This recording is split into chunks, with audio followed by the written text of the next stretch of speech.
In today's show, we're going to recap all of Monday's action and news. There was tons of it. Michael Bolton. Thanks, Josh. It's Michael Bolton here, and it's time for another episode of the Locked On Fantasy Basketball Podcast. Let's get to it. Let's get to it, indeed. You are Locked On Fantasy Basketball, your daily fantasy basketball podcast, part of the Locked On Podcast Network.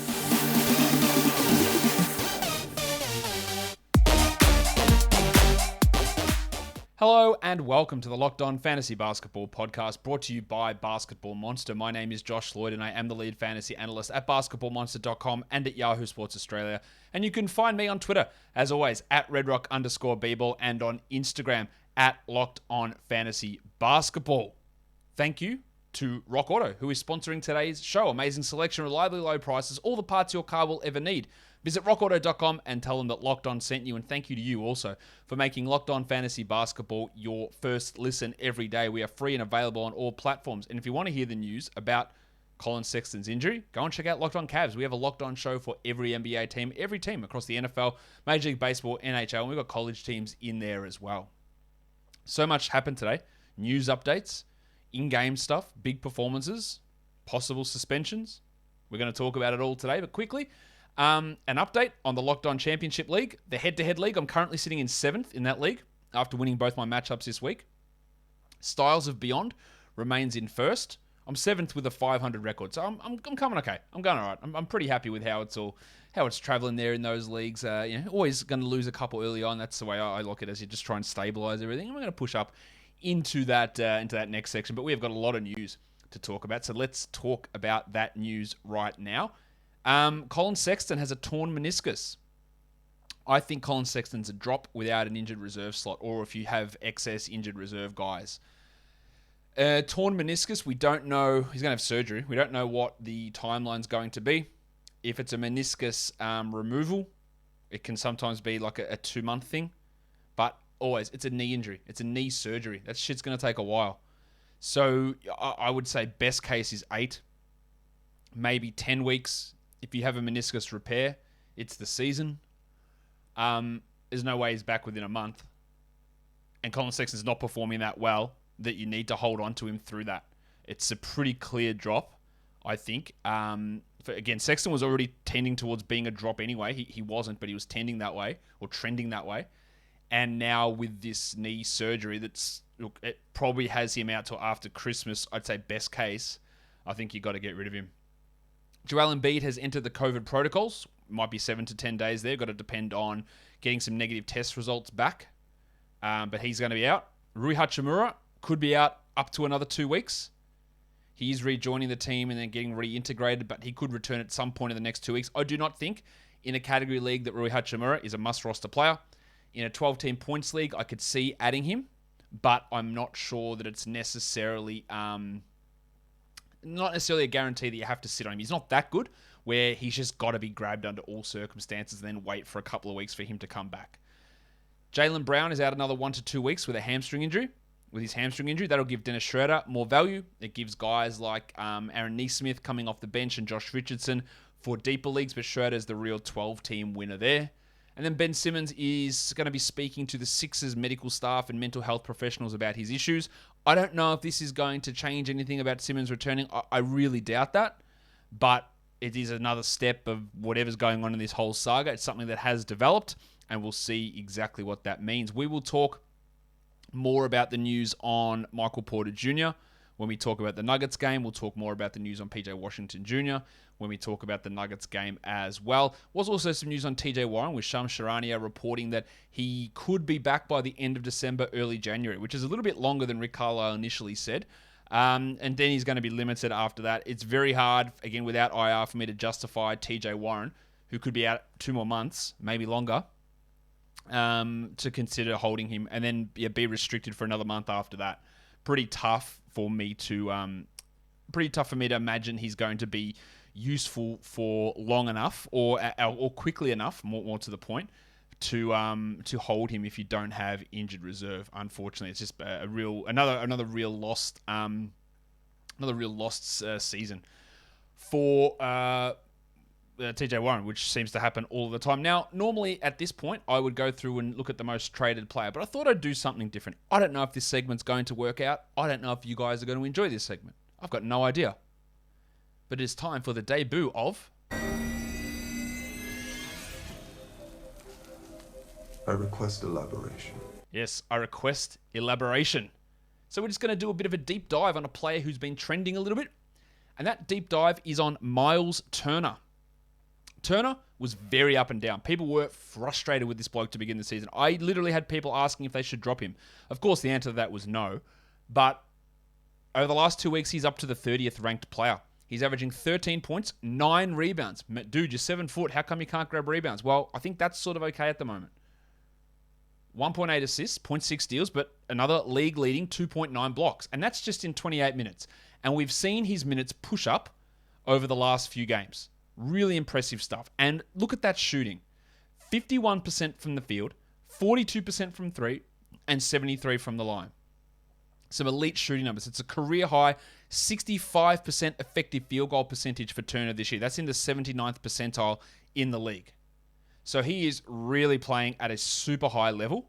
That's 65% field goal percentage is over the course of the season. He is killing it, and he's doing it on three-pointers, where he's shooting in the 89th percentile on threes, and especially above the break threes, and he's just barely taking any mid-ranges at all. So it's a lot of threes and coming at a really high level. We know he was this guy that we wanted to unlock to be like Porzingis-like, get the volume up and hit the threes, and Carlisle's sort of done that. And that is really helping his value. He leads the Indiana Pacers in Raptor, which is an all-in-one metric. He leads them in Raptor WAR, which is wins added, ahead of Domantas Sabonis. He's second on this team in the on-off numbers, and he's just behind Karis LeVert. Well, not just behind. Karis LeVert is leading that with obviously significantly fewer minutes for LeVert. LeVert has played 135 minutes, Turner 308, but Turner's a plus 11.8. That's 80th percentile. That sort of on-off number is 80th percentile. And it also, that sort of on-off number is equivalent of being a 29-win better team with him on versus off. It's a huge differential. And as usual, not as usual, that's a bit harsh, but as happens so often, this team is better with Myles Turner on compared to when it's just Sabonis. Sabonis' on-off is negative 8.9. So when it's Sabonis without Turner, and this has been the thing for a while, that he is such a key player. There is a argument to be made that Turner can be the most important player, if not best player on this team. When he went down at the end of last season, they were an absolute disaster. Things went wrong really quickly. Right? He is, I'm not saying that he is their best player or even is their most important, but an argument can be made that if he can get the volume of the shots and the minutes back up to where they are at the moment, like he can easily be one of the most important players in the NBA. Going by Kostya Medvedevsky's Darko, which is his DPM, daily plus minus, he's 36th in the entire NBA and 8th in defensive daily plus minus. So all the advanced stats are looking very, very positive for Myles.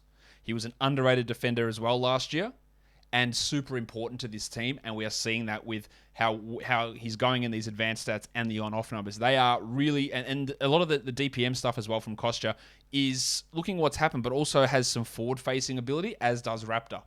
So when you've got these numbers, it does tend to project a little bit forward too, and especially Darko does that too.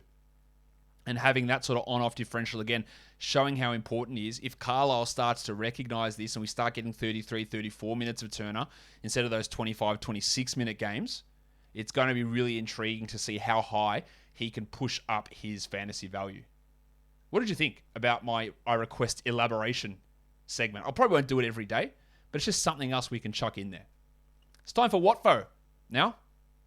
So let's do WATFO. This one is thanks to Cody Mudgett, and I love this one. This is really good. It says, Zach LaVine, what are the odds that Zach LaVine averages more assists than Devin Booker this season? Booker is ahead of LaVine at the moment in terms of assist numbers. These are both shooting guards who can handle the ball.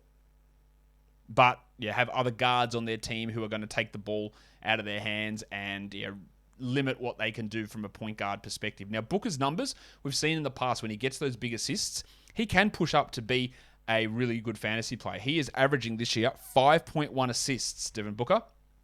Zach LaVine is averaging 4.3. I think from here on out, they might be similar in terms of their assists per game. But because Booker's got that little bit of a head start, I think it's more likely that Booker finishes with more assists per game than LaVine. So I'm going to say it's a 34% chance that Zach LaVine averages more assists than Devin Booker by the end of this season. Drop your WATFOs down below for tomorrow's show, and thank you to Cody for throwing that one to me today. It's time for me to tell you about Truebill. Do you know that free trials and subscriptions that renew without your consent? It's a business scam.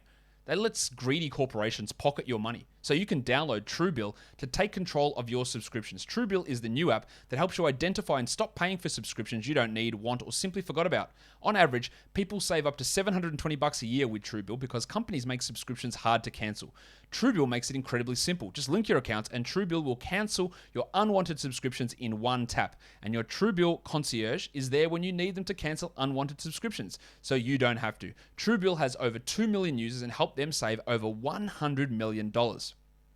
If you've ever forgotten free trials to automatic renewals when big companies keep charging you, Truebill is your secret weapon to save you money on subscriptions you don't need. So don't fall for subscription scams. Start canceling today at truebill.com/lockedonnba. Go right now, truebill.com/lockedonnba. It could save you thousands a year. truebill.com/lockedonnba. PrizePicks is daily fantasy made easy. PrizePicks has the best NBA DFS prop game on the market. Not just the superstar players, but the bench guys just getting a handful of minutes as well. PrizePicks has all of them. And whatever props you can think of, points, rebounds, assists, steals, blocks, all of that is there on PrizePicks. And it doesn't just have to be basketball. You can do multi-sport entries. Before you do your entry, though, go use the promo code LOCKEDON and you get 100% match deposit up to $100. You get 4 to 5 different over-under props, combine them in one entry, and you can win up to 10 times your entry fee. Entries take less than 60 seconds to put together, and payouts are fast and safe. So don't hesitate. Check out prizepicks.com and use the promo code NBA, or go to your app store and download the app today. PrizePicks is daily fantasy made easy. Okay, let's look at the top ads over the last 24 hours in fantasy basketball. Yes, that's what I'm trying to say. Furkan Korkmaz, number 1, up almost 24%. Shake Milton, up almost 22%. Fine with the game today and the game tomorrow. Really good. Makes sense. And the Sixers schedule, as we talked about in the weekly preview, was awesome for this week. Derrick Rose up 12%. I reckon people will be dropping him tomorrow after his lackluster performance. While Royce O'Neal up 12% is a really good streamer for Tuesday. Gary Payton's up 11%. I think he's fine. I wouldn't say he's a must roster 12. Ibaka up 10. I'm not interested in that. Malik Beasley, we saw with D'Angelo Russell back today, his value tanked. And then Nick Batum up 9%, mainly for that streaming value for tomorrow. They are your top ads. If you want to look at the top drops over the past 24 hours, we're going to do that right now. Eric Gordon down almost 11%. Jingle and Joe Ingles down 11%. They are not 12-team must rosters. Mason Plumlee, Pat Connaughton, and Chris Boucher down 6%. I think Connaughton could be held because the Bucks play on Tuesday, but those other guys are not 12-teamers. Lonnie Walker, he's down by 6%. Hello. Yep. Bledsoe down 5%. Fine for a drop, although you probably want to hold him for Tuesday. And then Oubre down 5%. I don't think he is a must-roster 12-team league guy. Let's move into the games and recap them. Game number 1, the New York Knicks and the Philadelphia 76ers. The Knicks end up getting the victory, 103-96. Julius Randle, really big game, 31-12 with 5 threes. Did it efficiently, 48% shooting. He'd been coming down a little bit, 33rd ranked player over the last 2 weeks, so it's good to see a big performance there. While we had Mitchell Robinson ruled out before the game, Nerlens Noel started and then hurt his knee, got rolled up into, and it sort of bent backwards, and then he couldn't return. So he had 31 minutes of Taj Gibson, 7 and 8 with 2 blocks. I think Noel's a must-roster player. I'm not sure how serious his injury is. We'll find out. But I think you got to look to add Gibson in all 14-teamers and probably 12s. Rowan Barrett, another horrific shooting percentage night, 15 points on 30%. But it's great to see him adding those other things. 2 threes, 10 rebounds, 4 assists, 1 block. That's what helps keep your value up. He has now dropped outside the top 110 on the season because of this run of poor shooting games, which is always that thing that does leave him in the lurch a little bit in terms of overall fantasy value. But it's good to see some of those other things come through. Kemba returned, 27 minutes, 8, 3, and 5. Not particularly inspiring, but I am holding him. While Derrick Rose had 6 points in 21 minutes. Rose is more of a streamer than a must roster and quickly had 10 points in 16 minutes. For the Sixers, they were without Harris, Embiid, Simmons, and Thibault, and somehow still kept this game relatively close because Andre Drummond put up a gigantic performance. 14 and 25 in 38 minutes with 2 blocks. That is a huge game from Drummo. With Embiid out this week and the Sixers schedule amazing, you've got to make sure he's on a roster. Now, he was playing 13, 14 minutes a night when Embiid was playing, so that wasn't great, but now the numbers are going to be there. Seth had 14, 4, and 6 as Doc Rivers really rode the starters. Maxey had 16, 9, and 5, 2 steals and a block. Unfortunately, he was horrifically inefficient, just 32%, but he's a must roster. And I think Furkan Korkmaz is as well, 19 points and 5 threes. Niang struggled, but 15 points is still 15 points. He just didn't do anything else with it. He's worth a 12-team ad. While it was a pretty disappointing night from Shake Milton. 10 points on 31%. I think he's still worth persisting with for this week while all these guys are out and the schedule suits him, but I don't think he remains a 12-team guy. And I'm really, really surprised to see how little Paul Reed played. Just 5 minutes, 0 points. I thought with all those guys out, we'd get 20 plus, but we got 40 Korkmazes and 39 Maxies and 41 Currys and 38 Drummonds. Rivers just ran the starters really hard on a back-to-back. I wouldn't be surprised to see Reed play more against the Bucks. And extend that rotation out, making him at least an interesting streamer for Tuesday after this dud of a performance. Let's look at the next game. The Brooklyn Nets and the Chicago Bulls. The Nets, I felt like they just gave up here towards the end in a back-to-back. They were up in this one, and then the game was close, and the Bulls just pulled away, 118-95. Durant was great, 38 and 10. I don't know what more to say about him. He's just been awesome. Harden was not awesome here. 14 points on 36% shooting's terrible. The usage remains low. I don't know why he's not taking shots. 25% on twos. Everything else is all right, though. Again, 3 threes, 8 rebounds, 5 assists, a steal, and a block. But the field goal percentage and the low usage continues to be confounding. He's still the 8th ranked player this year, despite the struggles. But there's way more there. Good game from Aldridge, 19 and 7 with 2 blocks. That's great. That's fantastic.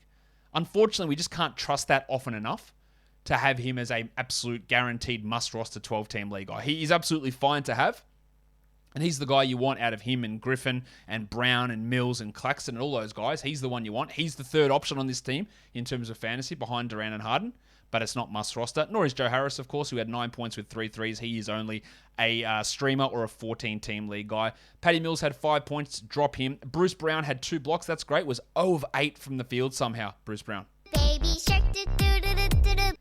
I can't have him as an absolute must-roster guy. He just isn't. He's fine to stream in, but he's not a guy that just has to be held, while Blakey Griffin had 2, 7, and 4 so after his big game yesterday. On to the Bulls. The usage distribution stayed big with Levine and stayed big with DeRozan, although it was DeRozan this time who was the number 1 usage guy. 28 points, 4 rebounds, 3 assists.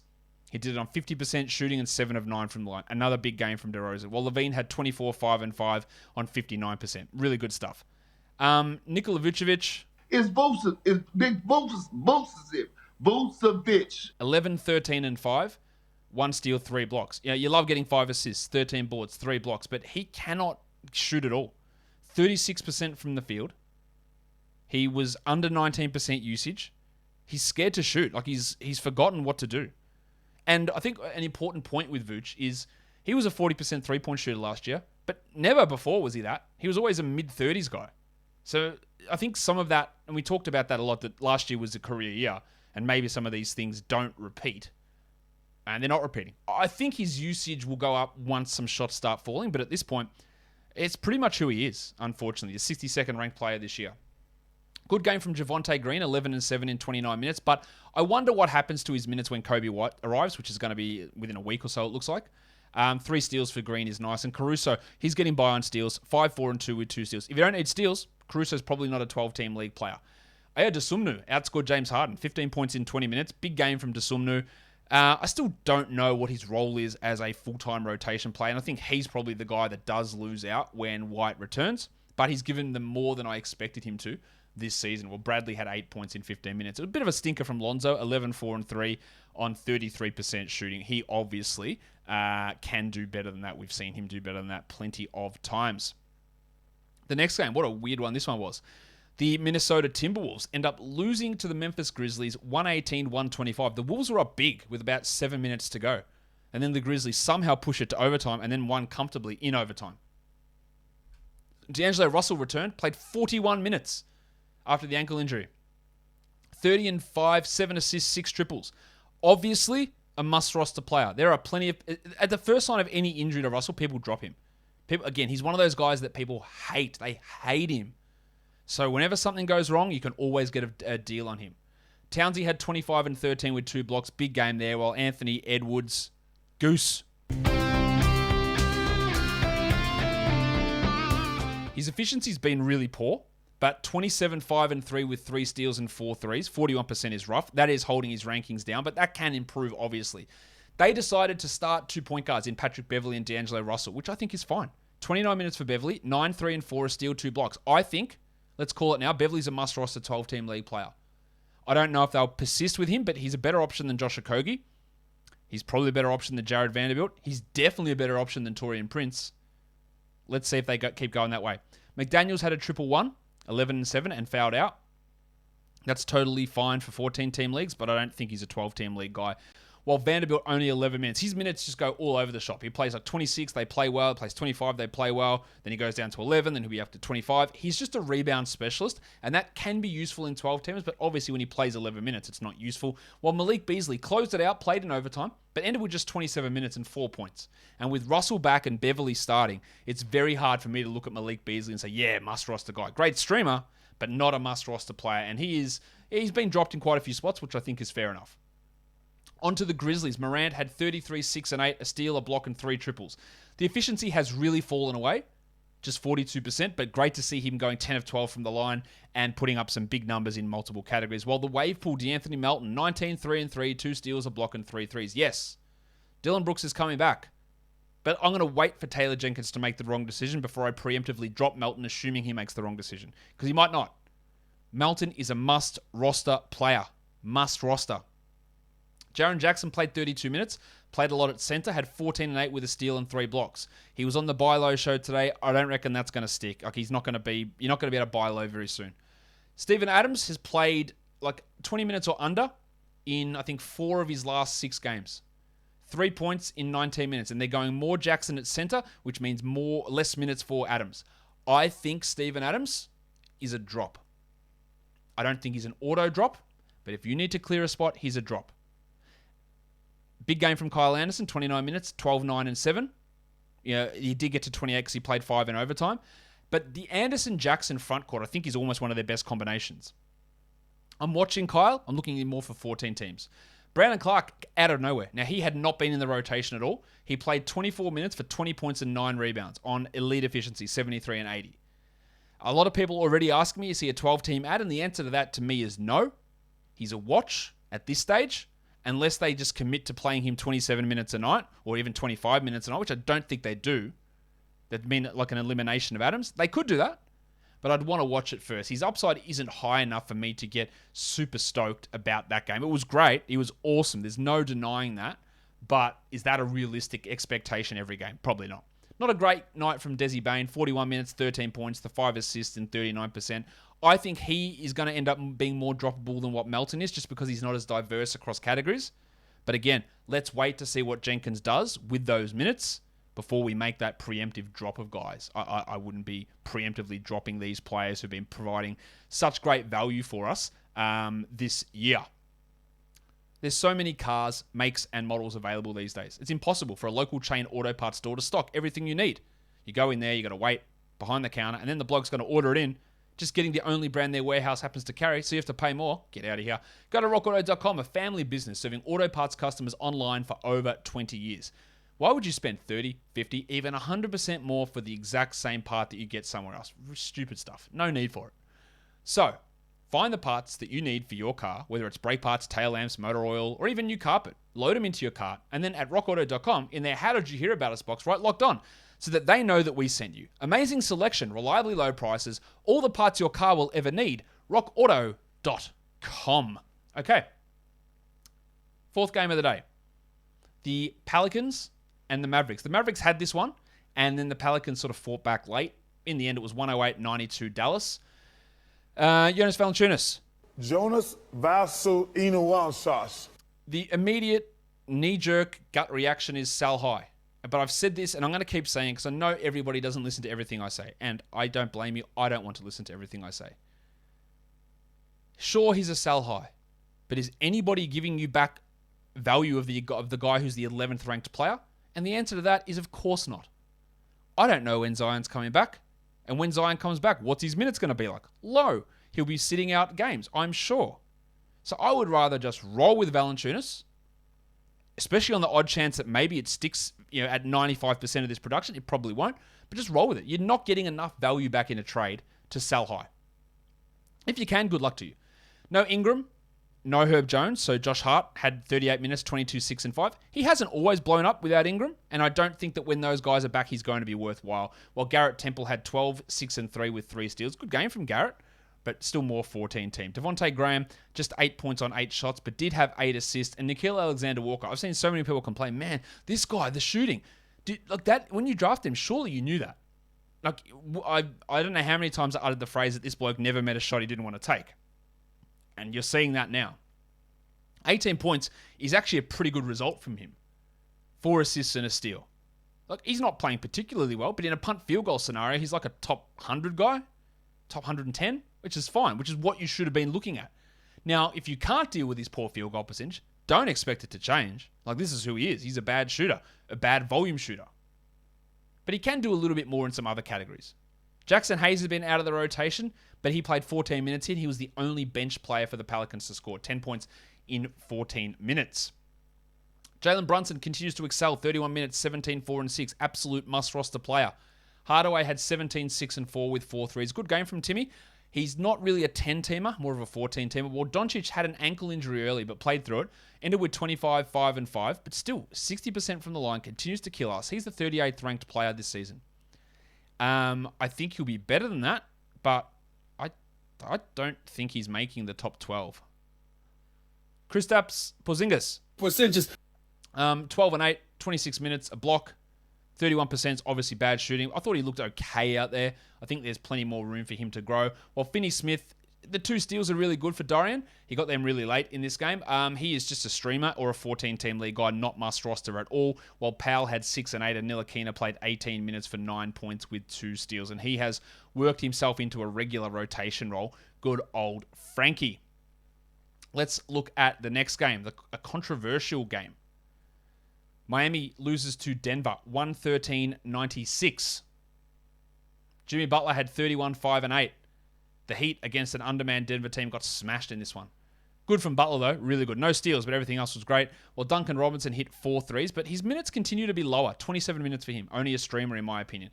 Not a great shooting night from Hero, who had 11 points in his, 31 minutes?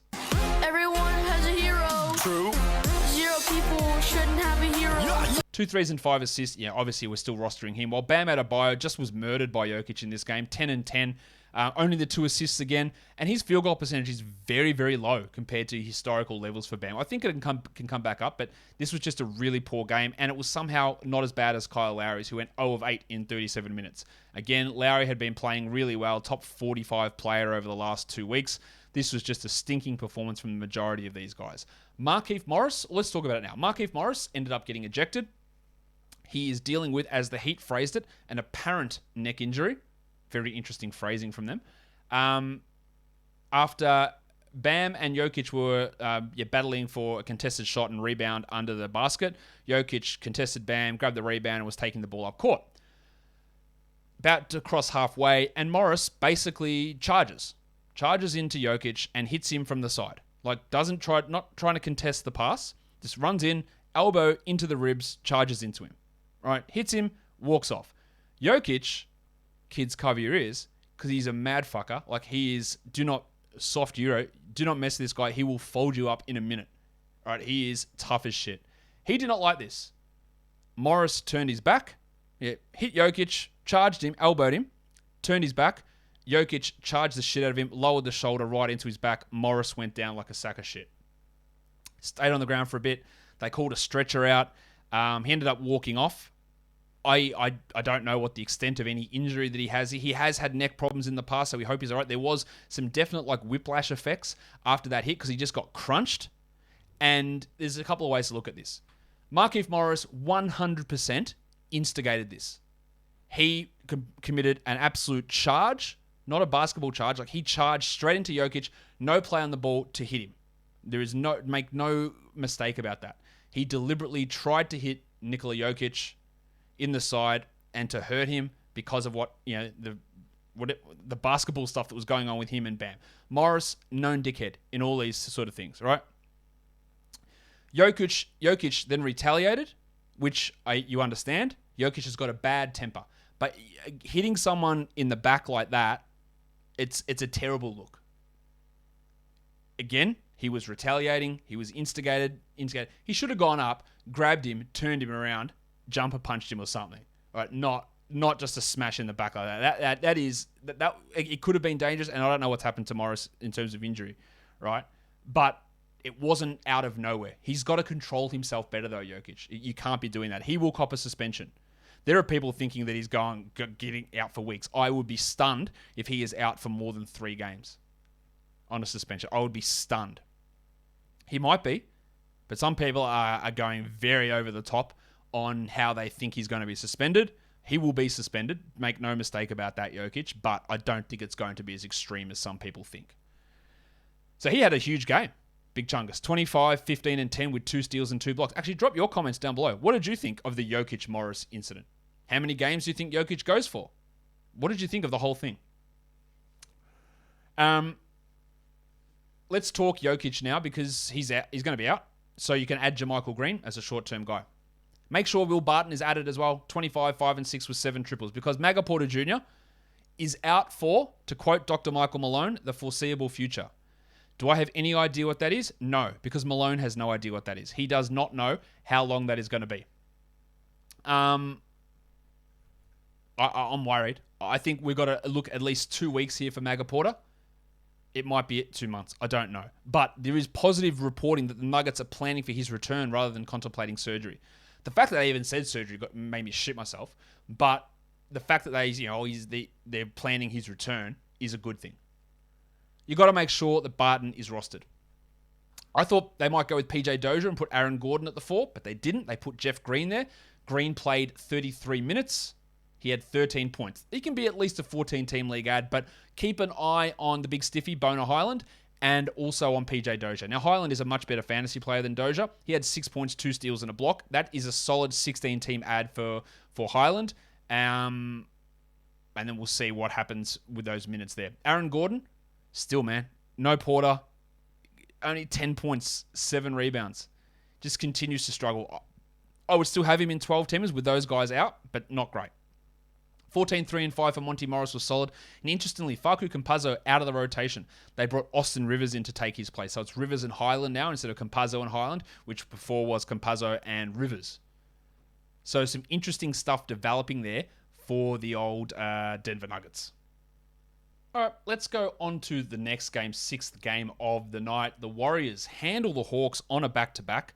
I'm a little worried about Atlanta, and Golden State looks insane. They look so good. And people say, I'll wait till Clay comes back. I'm not sure what Clay is going to do for him. They don't even need Clay at this point. That's how well they're playing. It's been crazy. The Warriors win 127-113. Trae Young, 28, 3, and 9. It's pretty good. John Collins continues to play well. I just need more minutes from him. Now, he was out of foul trouble completely. Why is he only playing 31 minutes? I don't get it. 19 and 6 with 2 threes, while Bogdanovic had 17 points in 31 minutes.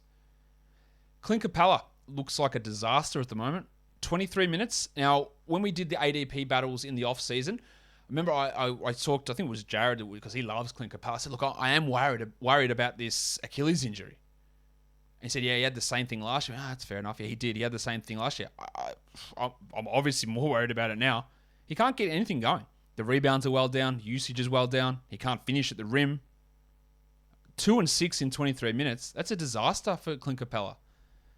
You got to hold him, but holy shit, I am worried. I don't know if I've officially done this, but we've got to do it now. DeAndre Hunter. Get that garbage out of here! 11 points in 23 minutes with 2 threes. The amount of games that he's had 2 rebounds and 0 assists is insane. He's just contributing nothing. He's the 212th ranked player. He's got to go.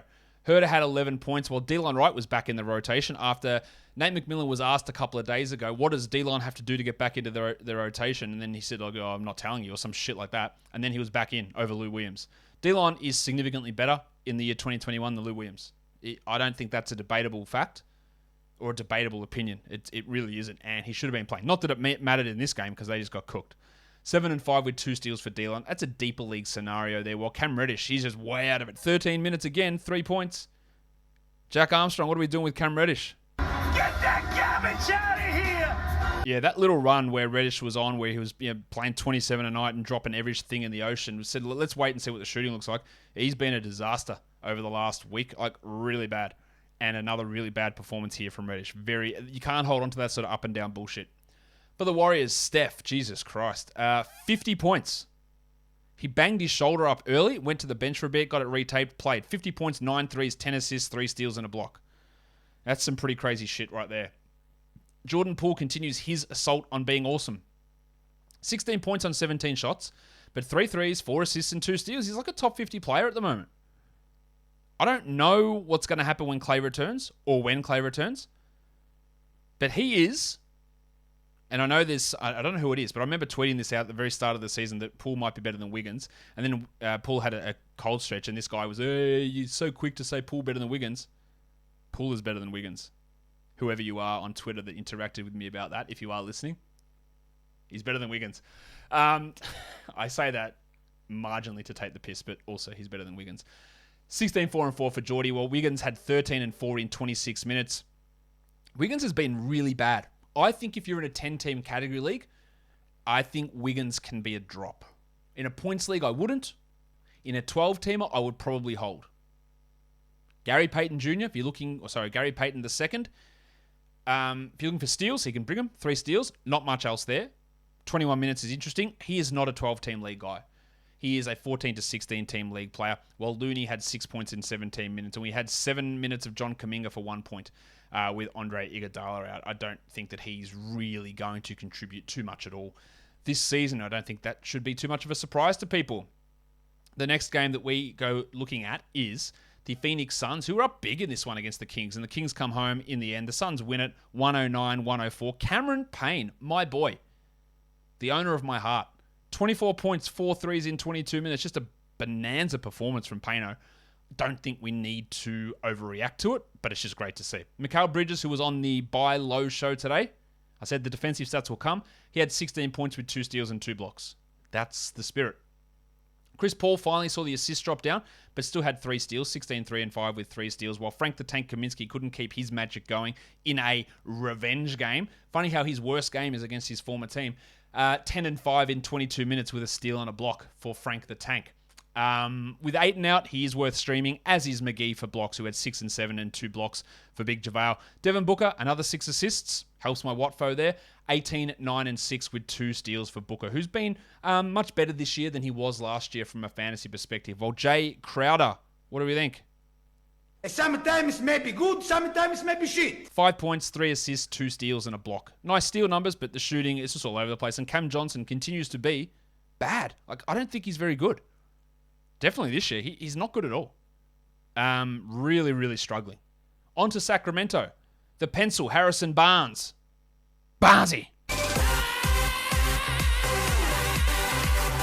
The insanity continues with this bloke. 11 of 11 from the line, 7 of 9 from the field, 26 and 6.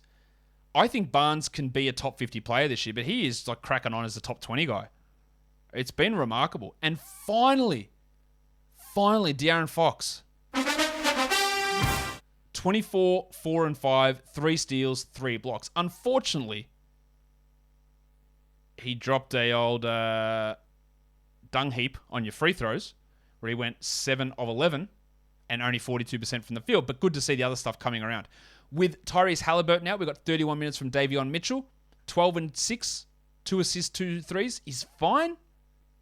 But still, he's not a 12-team league guy. Well, Budrick Hield had 14 and 6 in a spot start. And it was rough from Rashawn Holmes, 7 and 8 in 25 minutes and only 12 minutes for Flaming Mo Harkless. But remember, they were down really big early. So we got 12 minutes of Damian Jones, if that gives you any indication how big they were down. And how Hield and Holmes were like gigantic negatives, negative 25 for Holmes. And they had to go to some other options to try and bring them back. Terrence Davis hurt his ankle, had 13 points in 26 minutes. He was not able to return, but he was a guy that was barely even playing before the Halliburton injury. All right, so let's go to the last game of the night with the Charlotte Hornets losing to the Lakers, 123-126. The Lakers were up pretty huge in this game, and the Hornets came back with a ridiculous stretch of play where there was like 3 technicals in a row. LaMelo shot 5 free throws in a row without any time coming off the clock. A delay of game, a Westbrook technical, a Melo technical, and then LaMelo hit 5 in a row. Sends it to overtime with some just horrendous decisions from Anthony Davis on that final shot, a bad Miles Bridges shot, some Westbrook shenanigans. It was just very weird. Anyway, remember we had those concerns about LaMelo Ball's minutes? He played 42. He had 25, 15, and 12, a steal and a block. Awesome. Rozier got a good game going. 29, 2, and 3. Now, I worry a bit about this. Again, there's not really much in terms of supporting stats. He hit 50% of his shots, including 62% from 2, and he'd struggle with that all season. So this is great. It's good to get these games, but it's not really sustainable. Hayward was pretty good, 21, 6, and 3, while Mason Plumlee, probably his best game too, 35 minutes, 13, and 10. The news came out that PJ Washington, with his elbow hyperextension, will be reevaluated in a week, so he's out at least a week. PJ's a drop, I'm pretty sure. And Plumlee, I think, is only certain builds is he fitting. Miles Bridges, inefficient, 19 points, but 2 steals, 3 threes, 8 rebounds. He's dropped off a little bit over the last bit with a drop in efficiency, but obviously I think he's fine. Oubre is a pretty clear drop. Jack Armstrong, what do you think? Jack Armstrong, are you here? Yes? Get that garbage out of here! And Cody Martin, despite his ranking, is not a must-roster 12-team league player. On to the Lakers. Davis played 44 minutes with his sore thumb. 32 and 12, 3 steals and 5 blocks. Just a gigantic performance, while Melo's hot streak continued. 29 points, 7 threes, a steal and a block on 69% shooting. Giggity. Just the biggest of biggest sell highs of Melo. He will not continue to A, play this much, or B, be this good of a shooter. He's great. The shooting's been great. He's playing the role he needs to play, but he's just not going to play this much or shoot this well. It's just not going to happen. Westbrook was, honestly, 17, 12, and 14 with 3 steals is a really interesting stat line. On the court, he was a disaster. He didn't hit any threes. He was bad from the line. He was 33% overall. I think when he's on the... What's his plus minus? He just was not good. Yeah, he was a minus 17. That's pretty hard when you're playing 41 minutes out of 53. He was bad. John Ray Jordan's not going to play when everyone's returns. I'd say 10 and 8 and 11 minutes. The thing with Westbrook is they're not going to bench him. He's not going to see reduced minutes. He just consistently hurts them on court. I'll wait till he gets fired up. Maybe he gets going. At the moment, I don't think anyone can debate that Russell Westbrook is actively hurting this team the vast majority of games that he's out there. Outside of those performances, there's not much to talk about. Malik Monk had 10 points. Avery Bradley had 8 points in 24 minutes. Rondo had a nice 8 assists before he smashed Terry Rozier in the head and got ejected. But he's not a guy that's going to play when everyone is healthy. So, I don't know. It's good that they got the win for Lakers' sake, but man, they do not look good in doing it. I don't think that's unfair to say either. All right, let's look at the top performances for today. Number 1 was Steph Curry, pretty clearly with the 50 points and 10 assists. LaMelo, Anthony Davis, 2 and 3. Big Chungus, Nikola Jokic. Big Chungus, Big Chungus, Big Chungus, big. He was at 4. Durant was at 5. D'Angelo Russell at 6. Farton Will Barton at 7. The Pencil Harrison Barnes. Barnesy.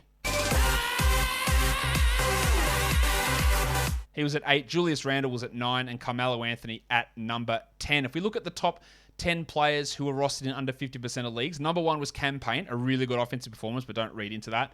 Garrett Temple, steals. Brandon Clark, a nice 14-team league option. Beverly's a 12-teamer. Danny Green's a 12-team defensive steals option.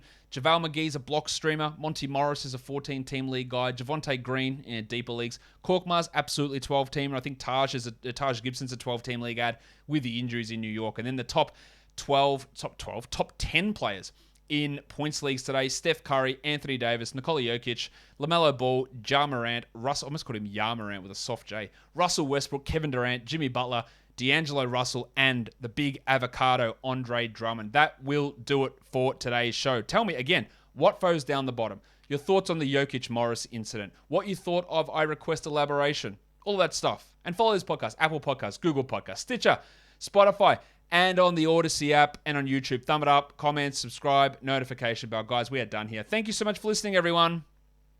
See ya.